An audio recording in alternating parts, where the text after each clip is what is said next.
ଆସୁଅଛି ପବିତ୍ର ସାବିତ୍ରୀ ଅମାବାସ୍ୟା। ଆଉ ଏହି ସାବିତ୍ରୀ ଅମାବାସ୍ୟା ଠାରୁ ବଦଳିଯିବ କୁମ୍ଭ ରାଶିର ବ୍ୟକ୍ତିବିଶେଷମାନଙ୍କର ଜୀବନ। ଚଳିତ ବର୍ଷର ମାନେ 2026 ମସିହା 16 ମଇ 2026 ମାନେ ଶନିବାର ଦିନ ପଡ଼ୁଅଛି ପବିତ୍ର ସାବିତ୍ରୀ ଅମାବାସ୍ୟା। ଏବଂ ଏହି 16 ତାରିଖ ଦିନ ଆପଣଙ୍କର କୁମ୍ଭ ରାଶିରେ ବୁଧାଦିତ୍ୟ ରାଜଯୋଗର ନିର୍ମାଣ ହେବା ପାଇଁ ଯାଉଅଛି। ତେଣୁକରି ଏହି ରାଜଯୋଗ ଆପଣଙ୍କର କେଉଁ କ୍ଷେତ୍ରଗୁଡ଼ିକୁ ପ୍ରଭାବିତ କରିବ, କେଉଁ କ୍ଷେତ୍ରରେ ଆପଣଙ୍କୁ ଶୁଭଫଳ ପ୍ରଦାନ କରିବ, ଏହି ଭିଡ଼ିଓରେ ବିସ୍ତାର ଭାବରେ ଆମେ ଆଲୋଚନା କରିବା। ସେଥିପାଇଁ ଆପଣଙ୍କର ଯଦି ବି କୁମ୍ଭ ରାଶି ହୋଇଥାଏ ତେବେ ଏହି ଭିଡ଼ିଓଟିକୁ ଥରେ ମାତ୍ର ଶେଷ ପର୍ଯ୍ୟନ୍ତ ନିଶ୍ଚୟ ଦେଖନ୍ତୁ।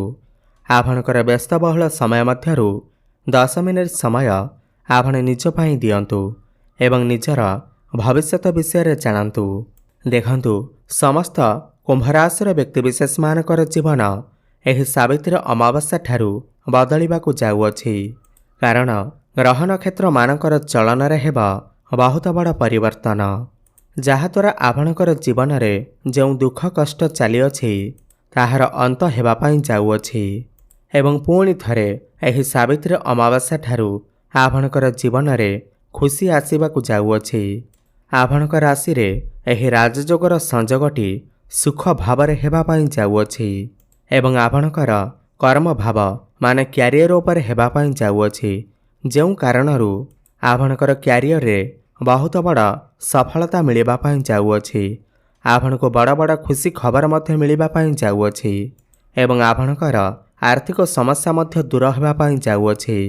ଦେଖନ୍ତୁ, ଆପଣଙ୍କର କୁମ୍ଭ ରାଶିରେ 3ଟି ବଡ଼ ଶୁଭଗ୍ରହ ଆପଣଙ୍କର ତ୍ରିକୋଣ ବା ଲକ୍ଷ୍ମୀ ଭାବରେ ଚଳନ କରିବାକୁ ଯାଉଛନ୍ତି। ସୂର୍ଯ୍ୟ, ବୁଧ ଏବଂ ଶୁକ୍ର, ଯିଏ ଆପଣଙ୍କର ଭାଗ୍ୟର ଅଧିପତି, ଆପଣଙ୍କର ସପ୍ତମ ଭାବ ମାନେ ବ୍ୟାପାର ବାଣିଜ୍ୟର ଅଧିପତି, ସନ୍ତାନ, ପ୍ରେମ ଜୀବନ ଏବଂ ଶିକ୍ଷା କ୍ଷେତ୍ରର ଅଧିପତି, ସମସ୍ତେ ଆପଣଙ୍କର ତ୍ରିକୋଣ ଭାବକୁ ଚଳନ କରିବେ, ଯାହାଦ୍ୱାରା ଆପଣଙ୍କର ଭାଗ୍ୟରେ ଗୋଟିଏ ବହୁତ ବଡ଼ ପରିବର୍ତ୍ତନ ହେବ। ଅନେକ ଦିଗରୁ ଅନେକ ଗୁଡ଼ିଏ ଲାଭ ମଧ୍ୟ ପ୍ରାପ୍ତି ହେବା ପାଇଁ ଯାଉଅଛି। ସମସ୍ତ ସୁଖ ସୁବିଧା ଆପଣଙ୍କୁ ପ୍ରାପ୍ତ ହେବା ପାଇଁ ଯାଉଅଛି। କିନ୍ତୁ କେଉଁ କ୍ଷେତ୍ରରେ ପ୍ରାପ୍ତି ହେବ ତାହା ଆସନ୍ତୁ ଆଗକୁ ଜାଣିବା। ଏହା ପୂର୍ବରୁ ଯଦି ଆପଣଙ୍କର ବି କୁମ୍ଭ ରାଶି ହୋଇଥାଏ ଏବଂ ଆପଣ ବି ଈଶ୍ୱରଙ୍କୁ ସଚ୍ଚା ହୃଦୟରେ ଭକ୍ତି କରୁଥାନ୍ତି, ବିଶ୍ୱାସ କରୁଥାନ୍ତି, ତେବେ ଏହି ଭିଡ଼ିଓଟିକୁ ଲାଇକ୍ କରି କମେଣ୍ଟ ବକ୍ସରେ ଜୟ ମା ସାବିତ୍ରୀ, ଜୟ ଶନିଦେବ ଅବଶ୍ୟ ଲେଖି ଦିଅନ୍ତୁ। ଦେଖନ୍ତୁ, ଆପଣଙ୍କ ରାଶିରେ ବର୍ତ୍ତମାନ ଶନିଙ୍କର 7.5 ଚାଲିଥିବାରୁ ଏବଂ ବୁଧ ଆପଣଙ୍କର ତୃତୀୟରେ ଥିବାରୁ ଏବଂ କୁଣ୍ଡଳୀରେ ତୃତୀୟ ଭାବକୁ ଭଲ ବିଚାର କରାଯାଇନଥାଏ, ଉପଚୟ ଭାବ ମାନାଯାଇଥାଏ। ଏହାଦ୍ୱାରା ଆପଣଙ୍କର ଆର୍ଥିକ ସମସ୍ୟା ସହିତ ଆପଣଙ୍କର ସ୍ୱାସ୍ଥ୍ୟରେ ସମସ୍ୟା ବଢ଼ିଯାଇଥିଲା ଏବଂ ଆପଣ ଯେଉଁ ଅର୍ଥକୁ ସୁଝିବା ପାଇଁ ଚିନ୍ତା କରୁଛନ୍ତି ଆପଣ ସୁଝି ପାରୁନଥିଲେ। ଋଣ କରଜର ମାୟାଜାଲରେ ଆପଣ ଫସି ରହିଥିଲେ। ଋଣ ଆପଣଙ୍କର ବଢ଼ି ଚାଲିଛି, ମାନସିକ ଦୁଶ୍ଚିନ୍ତା ମଧ୍ୟ ଆପଣଙ୍କର ବଢ଼ି ଚାଲିଛି। ବିଭିନ୍ନ କାରଣରୁ ଆପଣଙ୍କର ଘର ପରିବାର ମଧ୍ୟରେ ଅଶାନ୍ତି ଦେଖାଦେଉଛି ଏବଂ ଶତ୍ରୁ ବୃଦ୍ଧି ପାଇବା ସହିତ କର୍ମକ୍ଷେତ୍ରରେ ବିଭିନ୍ନ ପ୍ରକାର ସମସ୍ୟା ମଧ୍ୟ ଦେଖାଯାଉଛି। ଦୀର୍ଘଦିନ ହେଲା ସନ୍ତାନ ପାଇଁ ଚେଷ୍ଟା କରୁଛନ୍ତି, ସନ୍ତାନର ଅପେକ୍ଷା କରୁଛନ୍ତି, କିନ୍ତୁ ସନ୍ତାନଟିଏ ପ୍ରାପ୍ତି ହୋଇପାରୁନାହିଁ ଏବଂ ଯେଉଁମାନଙ୍କର ପୂର୍ବରୁ ସନ୍ତାନଟିଏ ଅଛି ତ ସନ୍ତାନଙ୍କର କ୍ୟାରିୟର, ତାଙ୍କର ଭାଗ୍ୟ ଭବିଷ୍ୟତକୁ ନେଇ ଆପଣ ବହୁତ ଅଧିକ ଚିନ୍ତିତ ଅଛନ୍ତି। ତେବେ ଦେଖନ୍ତୁ, ଆପଣଙ୍କର ଜୀବନରେ ଯାହା ବି କିଛି ସମସ୍ୟା ଚାଲିଛି ତାହା ଏହି ସାବିତ୍ରୀ ଅମାବାସ୍ୟା ପରେ ବା ଆପଣଙ୍କ ରାଶିରେ ସୃଷ୍ଟି ହେଉଥିବା ରାଜଯୋଗ ପରେ ସେଥିରେ ଧୀରେ ଧୀରେ ପରିବର୍ତ୍ତନ ଆସିବ। ଦେଖନ୍ତୁ, ଆପଣଙ୍କ ରାଶିର ଚତୁର୍ଥ ଭାବ ମାନେ ସୁଖର ଭାବରେ ସୂର୍ଯ୍ୟ ଏବଂ ବୁଧ ବୁଧାଦିତ୍ୟ ରାଜଯୋଗର ନିର୍ମାଣ କରୁଛନ୍ତି। ଯେଉଁ ବ୍ୟକ୍ତିବିଶେଷମାନେ ପ୍ରପର୍ଟି କିଣିବାକୁ ଚାହୁଁଥିଲେ, କୌଣସି ଜମି କିମ୍ବା ପ୍ରପର୍ଟିରେ ଡିଲ୍ କରିବାକୁ ଚାହୁଁଥିଲେ, ସେମାନଙ୍କ ପାଇଁ ସୁବର୍ଣ୍ଣ ସୁଯୋଗ ଆସିବା ପାଇଁ ଯାଉଅଛି। ଏହି ସାବିତ୍ରୀ ଅମାବାସ୍ୟା ପରେ ଆପଣ କୌଣସି ପ୍ରପର୍ଟି କିମ୍ବା ଜମି କ୍ରୟ କରିପାରନ୍ତି କିମ୍ବା ବିକ୍ରୟ ମଧ୍ୟ କରିପାରନ୍ତି। କିଛି ପୁରୁଣା ପ୍ରପର୍ଟି ଆପଣଙ୍କର ସେଲ୍ ହୋଇପାରେ ଏବଂ ସେଥିରୁ ଆପଣଙ୍କୁ ମୋଟା ଅଙ୍କର ଅର୍ଥ ମଧ୍ୟ ପ୍ରାପ୍ତି ହୋଇପାରେ। ଏହା ସହିତ ଆପଣ କିଛି ନୂତନ ଯାନବାହନ, କିଛି ଇଲେକ୍ଟ୍ରୋନିକ୍ ଜିନିଷ, ମେସିନ୍ ଜାତୀୟ ଜିନିଷ କ୍ରୟ କରିପାରନ୍ତି। ନୂତନ ଗୃହ ମଧ୍ୟ ନିର୍ମାଣ କରିପାରନ୍ତି ଏବଂ ଚତୁର୍ଥ ଭାବ ଆପଣଙ୍କର ମାଙ୍କର ଭାବ ହୋଇଥାଏ। ପୂର୍ବରୁ ଯେଉଁ ଆପଣଙ୍କର ମାଙ୍କର ସ୍ୱାସ୍ଥ୍ୟରେ କିଛି ସମସ୍ୟା ଲାଗି ରହିଥିଲା, ସେଥିରେ ଧୀରେ ଧୀରେ ସୁଧାର ଆସିବ। ମାଙ୍କ ସହିତ ଆପଣଙ୍କର ସମ୍ପର୍କ ମଜବୁତ ହେବ। ସୂର୍ଯ୍ୟ ଏବଂ ବୁଧ ଚତୁର୍ଥରେ ରହି ଆପଣଙ୍କର କ୍ୟାରିୟର ଭାବ ବା କର୍ମ ଭାବକୁ ଦୃଷ୍ଟି ଦେଉଛନ୍ତି। ପୂର୍ବରୁ ଯେଉଁ ଆପଣଙ୍କର କର୍ମରେ ବାଧାବିଘ୍ନ ଆସୁଥିଲା, କାମର ପ୍ରେସର ରହୁଥିଲା, ଏହି ସାବିତ୍ରୀ ଅମାବାସ୍ୟା ପରେ ସମସ୍ତ ବାଧାବିଘ୍ନ ଦୂର ହୋଇଯିବ।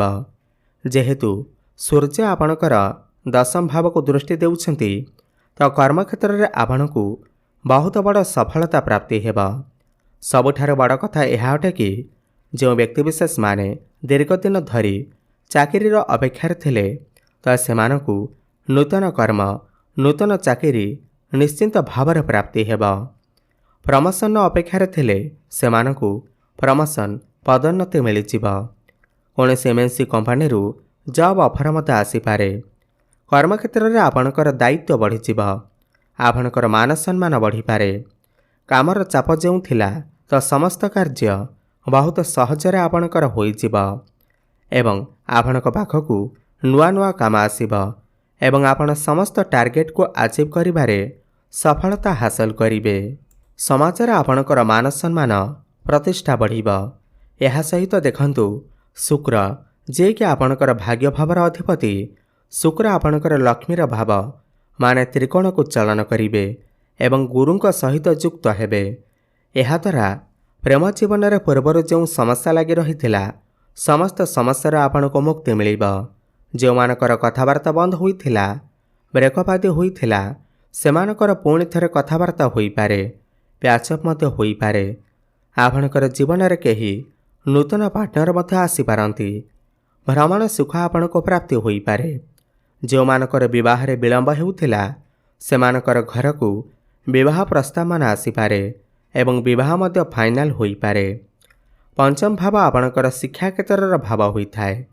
ତ ଯେଉଁ ପିଲାମାନେ ଉଚ୍ଚଶିକ୍ଷା କରିବାକୁ ଚାହୁଁଥିଲେ, ଏହି ସାବିତ୍ରୀ ଅମାବାସ୍ୟା ପରେ ସେମାନେ ଉଚ୍ଚଶିକ୍ଷା କରିପାରନ୍ତି।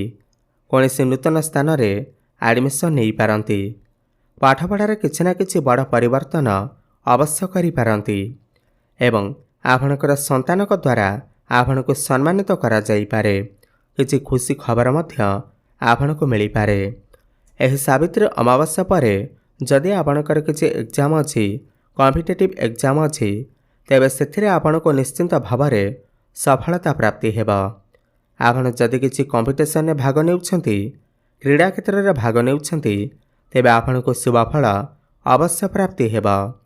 ଯେଉଁ ବ୍ୟକ୍ତିବିଶେଷମାନେ ଦୀର୍ଘଦିନ ଧରି ସନ୍ତାନ ସୁଖରେ ବଞ୍ଚିତ ଥିଲେ, ତ ଏହି ସାବିତ୍ରୀ ଅମାବାସ୍ୟା ପରେ ନିଶ୍ଚିନ୍ତ ଭାବରେ ସେମାନଙ୍କୁ ସନ୍ତାନ ସୁଖ ଅବଶ୍ୟ ପ୍ରାପ୍ତି ହେବ। ଆପଣ ଚେଷ୍ଟା ଜାରି ରଖନ୍ତୁ। ଗୁରୁ ଏବଂ ଶୁକ୍ର ଆପଣଙ୍କର ପଞ୍ଚମରେ ବସି ଆପଣଙ୍କର ଲାଭ ଭାବକୁ ଦୃଷ୍ଟି ଦେଉଛନ୍ତି, ଯାହାଦ୍ୱାରା ଆପଣଙ୍କୁ ଲାଭ ହିଁ ଲାଭ ପ୍ରାପ୍ତି ହେବ। ଦୀର୍ଘଦିନ ଧରି ଆପଣଙ୍କର ମନରେ ଯେଉଁ ଇଚ୍ଛା ଅଭିଳାଷ ଥିଲା, ମନସ୍କାମନା ଥିଲା, ତାହା ପୂର୍ଣ୍ଣ ହେବାକୁ ଯାଉଅଛି। ସମୟ ସମୟରେ ଆପଣଙ୍କୁ ବଡ଼ ଆର୍ଥିକ ଲାଭ ମିଳିପାରେ। ଆକସ୍ମିକ ଲାଭ ମଧ୍ୟ ପ୍ରାପ୍ତି ହୋଇପାରେ। ବିଭିନ୍ନ ଦିଗରୁ ଅର୍ଥର ଆଗମନ ହେବ। ଆପଣଙ୍କର ଦୈନିକ ରୋଜଗାର ବଢ଼ିଯିବ। ଫାଇନାନ୍ସିଆଲ ଗ୍ରୋଥ ହେବା ସହିତ ଆପଣଙ୍କର ବ୍ୟାଙ୍କ ବାଲାନ୍ସ ମଧ୍ୟ ବଢ଼ିବ। ଯେଉଁମାନେ ସେୟାର ମାର୍କେଟ, ଷ୍ଟକ୍ ମାର୍କେଟ ଏବଂ ଟ୍ରେଡିଂରେ କାମ କରୁଛନ୍ତି, ସେମାନଙ୍କୁ ଆକସ୍ମିକ ଲାଭ ପ୍ରାପ୍ତି ହେବ।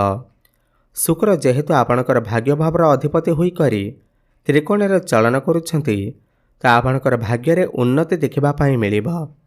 ଆପଣ ଯେଉଁ ବି କାମରେ ହାତ ଦେବେ, ସେଥିରେ ଆପଣଙ୍କୁ ସଫଳତା ପ୍ରାପ୍ତି ହେବ। ଅଟକି ରହିଥିବା ଆପଣଙ୍କର ସମସ୍ତ କାର୍ଯ୍ୟ ପୁଣି ଥରେ ଚାଲୁ ହେବାକୁ ଲାଗିବ। ପୈତୃକ ସମ୍ପତ୍ତିରୁ ଆପଣଙ୍କୁ କିଛି ଲାଭ ମିଳିପାରେ। ଗୃହରେ ଶୁଭ ମାଙ୍ଗଳିକ କାର୍ଯ୍ୟର ଆୟୋଜନ ହୋଇପାରେ। ଆପଣ କୌଣସି ଧାର୍ମିକ ସ୍ଥାନକୁ ବା ଦୂରସ୍ଥାନକୁ ଯାତ୍ରା କରିପାରନ୍ତି। ଦେଖନ୍ତୁ, ମଙ୍ଗଳ ଆପଣଙ୍କର ତୃତୀୟ ଭାବରେ ସ୍ୱରାଶିରେ ଚଳନ କରୁଛନ୍ତି ଏବଂ ରାଜଯୋଗର ନିର୍ମାଣ କରୁଛନ୍ତି, ଯାହାଦ୍ୱାରା ଯେଉଁ ବ୍ୟକ୍ତିବିଶେଷମାନେ ଅନଲାଇନରେ କାମ କରୁଛନ୍ତି, ଡିଜିଟାଲ ମାର୍କେଟିଂରେ କାମ କରୁଛନ୍ତି, ଫାଇନାନ୍ସ କ୍ଷେତ୍ରରେ ଅଛନ୍ତି, ଟ୍ରାଭେଲ୍ ଆଣ୍ଡ ଟୁର୍ କ୍ଷେତ୍ରରେ ଅଛନ୍ତି, ସେମାନଙ୍କୁ ଅନେକ ଶୁଭଫଳର ପ୍ରାପ୍ତି ହେବ। ଏହି ସାବିତ୍ରୀ ଅମାବାସ୍ୟା ପରେ ଆପଣଙ୍କର ସାହସ ପରାକ୍ରମ ବଢ଼ିଯିବ। ଆପଣ ବହୁତ ଅଧିକ ଛୋଟ ମୋଟ ଜାଗାକୁ ଯାତ୍ରା କରିପାରନ୍ତି, ବହୁତ ଅଧିକ ଟ୍ରାଭେଲ୍ କରିପାରନ୍ତି ଏବଂ ଆପଣଙ୍କ ରାଶିରେ ବୁଧାଦିତ୍ୟ ରାଜଯୋଗର ନିର୍ମାଣ ହେଉଥିବାରୁ ଯେଉଁ ବ୍ୟକ୍ତିବିଶେଷମାନେ ପୂର୍ବରୁ ଋଣ କରଜର ମାୟାଜାଲରେ ଫସି ରହିଥିଲେ ତ ସେମାନଙ୍କୁ ସମସ୍ତ ଋଣ କରଜରୁ ମୁକ୍ତି ମିଳିବ। ସମସ୍ତ ଶତ୍ରୁମାନଙ୍କଠାରୁ ମଧ୍ୟ ମୁକ୍ତି ମିଳିବ ଏବଂ ବ୍ୟାପାର ବାଣିଜ୍ୟରେ ବହୁତ ଅଧିକ ଉନ୍ନତି ପ୍ରଗତି କରିବେ। ଗ୍ରୋଥ ଆସିବ, ଦୈନିକ ରୋଜଗାର ବଢ଼ିବ, କିଛି ନୂତନ ବ୍ୟାପାର ମଧ୍ୟ ଆରମ୍ଭ କରିପାରନ୍ତି। ପାର୍ଟନରସିପ୍ରେ ଆପଣ କିଛି କାମ କାର୍ଯ୍ୟ ଆରମ୍ଭ କରିପାରନ୍ତି ଯାହା ଭବିଷ୍ୟତରେ ଆପଣଙ୍କୁ ଅନେକ ଗୁଡ଼ିଏ ଲାଭ ଆଣିକରି ଦେବ। ତେବେ ଅଧିକ ଶୁଭଫଳ ପ୍ରାପ୍ତି କରିବା ପାଇଁ ଆପଣ ପ୍ରତ୍ୟେକ ଦିନ ଶନିଙ୍କର ବୀଜମନ୍ତ୍ରର ଜପ ଅବଶ୍ୟ କରନ୍ତୁ। ଓମ୍ ପ୍ରାଂ ପ୍ରିଂ ପ୍ରଂ ସହ ଶନିଶ୍ଚରାୟ ନମଃ 108 ଥର ପ୍ରତ୍ୟେକ ଦିନ ଜପ କରନ୍ତୁ। ପ୍ରତ୍ୟେକ ଦିନ ସନ୍ଧ୍ୟାରେ ହନୁମାନ ଚାଳିଶାର ପାଠ କରନ୍ତୁ ଏବଂ କାଉ କିମ୍ବା କୁକୁରଙ୍କୁ କିଛି ଖାଇବାକୁ ଦିଅନ୍ତୁ। ଶୁଭଫଳ ପ୍ରାପ୍ତି ହେବା ସହିତ ଭାଗ୍ୟରେ ଉନ୍ନତି ଆସିବ। ଧନ୍ୟବାଦ।